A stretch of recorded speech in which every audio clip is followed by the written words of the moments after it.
জয়কে নিয়ে আমেরিকায় বেশ সময় কাটিয়েছিল, সেটা ভিডিও ওর মা প্রকাশ করেছিল।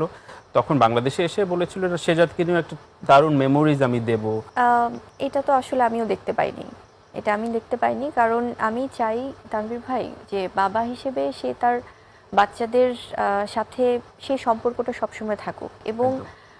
কিছুদিন আগে আরও কিছু স্টেটমেন্টও এসেছিল, আমি যদি আপনার একটু আগের কথাটা থেকে আসি, যে শেহজাদকেও একটা সুন্দর। হ্যালো বন্ধুরা, আসসালামু আলাইকুম রহমতুল্লাহ। সবাই কেমন আছেন? আশা করি সবাই অনেক অনেক ভালো এবং সুস্থ আছেন। সবাইকে স্বাগতম জানাচ্ছি আমাদের নতুন ভিডিওতে। প্রতিদিনের মতো আমি সিরাত ফারুক। প্রিয় দর্শক, আজকে ভিডিও টাইটেল এবং থাম্বনেল দেখে সবাই বুঝতে পেরেছেন আজকে কি বিষয়টা নিয়ে কথা বলবো। আজকে কথা বলবো টলিউডের অন্যতম জনপ্রিয় চিত্রনায়িকা শবনম বুবলীকে নিয়ে। ইতিমধ্যে তিনি, যেহেতু ঈদ মানে আড্ডা, অভিনেতা অভিনেত্রীদেরকে নিয়ে বিভিন্ন টিভি চ্যানেলে, বিভিন্ন টক শোতে বা বিভিন্ন বিষয় নিয়ে তাদেরকে বিভিন্ন টিভি চ্যানেলে ডাকা হয়। তারকাদের জীবন নিয়ে তো সবারই জানার আগ্রহ থাকে। আজকে কথা বলবো